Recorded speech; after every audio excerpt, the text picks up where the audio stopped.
টলিউডে তুমুল গুঞ্জন, অভিনেত্রী প্রিয়ার সঙ্গে নাকি প্রেম। খুব শীঘ্রই বিয়ের পিঁড়িতে বসতে চলেছেন সুস্মিত মুখার্জি। ইন্ডাস্ট্রি জুড়ে ছয়লাপ ফিসফাস আর জল্পনা, কিন্তু বাস্তবে আজও কিন্তু সুস্মিতকে বিয়ের পিঁড়িতে দেখা যায়নি। সম্পর্ক নিয়ে প্রকাশ্যে একটাও নিশ্চিত কথা নেই। তাহলে এই গুঞ্জনের শুরু কোথা থেকে, আর পর্দার আদ্রিতের বাস্তব জীবনের গল্পটাই বা কি?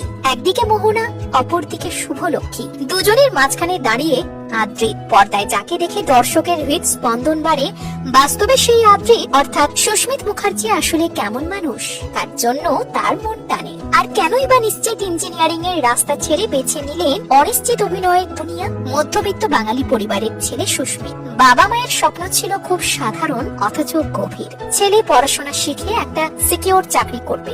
ইঞ্জিনিয়ারিং পড়ে সত্যি ভালো মাইনের চাকরিও পেয়েছিলেন সুস্মিত। সবই ঠিকঠাক চলছিল, কিন্তু মনটা মানছিল না। অফিসের ডেস্ক আর ফাইলের ভিড়ে তিনি নিজেকে খুঁজে পাচ্ছিলেন না। অ্যাকশন আর কাটের মাঝে যে রিলিফ, যে বাঁচার অনুভূতি, সেটা চাকরিতে কোথাও ছিল না। আর সেখানেই জীবনের সবচেয়ে বড় সিদ্ধান্ত, ভালো মাইনের চাকরি ছেড়ে অভিনয়ের পথে হাঁটা। ঝুঁকি ছিল অবশ্যই, এছাড়াও ছিল হাজারো অনিশ্চয়তা, তবুও পিছিয়ে যাননি। মুম্বাইতে থিয়েটার করেছেন, নিজেকে ভেঙে করেছেন। অভিনয়টাকে ভালোবেসে করেন বলে সুস্মিত কাজে ভীষণ চুজি। আর সবচেয়ে মজার ব্যাপার কি জানেন? সুস্মিতার অভিনয়ের সবচেয়ে বড় সমালোচক তার মা, আর সবচেয়ে বড় ফ্যান তার বাবা। চাকরি ছেড়ে দেওয়ার কথাটা পর্যন্ত তখনও বাবা মাকে বলতেই পারেননি, কারণ ঠিক সেই সময় বাবা মার 25 বছরের বিবাহ বার্ষিকীর ট্রিপ প্ল্যান।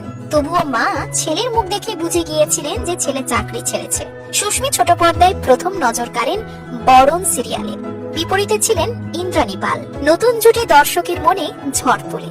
এরপর মাধবীলতায় শ্রাবণীর সঙ্গে জুটি।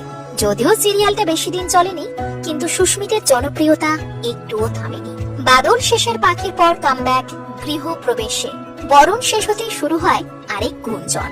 সহ অভিনেত্রী প্রিয়া মণ্ডলের সঙ্গে নাকি সুস্মিতের প্রেমের সম্পর্ক। 2023 নভেম্বরে বিয়ের খবরও নাকি শোনা গিয়েছিল, কিন্তু না স্বীকার না অস্বীকার। আজও ব্যক্তিগত জীবন নিয়ে সুস্মিত ভীষণ প্রাইভেট। যিনি হতে পারতেন শুধু একজন ইঞ্জিনিয়ার, কিন্তু সাহস করে হলেন অভিনেতা। ঝুঁকি নিয়েই তৈরি হয়েছে আজকের এই জনপ্রিয়তা। আপনার কাছে সুস্মিতের অভিনয় কেমন লাগে? 10-এ কত দেবেন? ঝটপট লিখে ফেলুন কমেন্টে।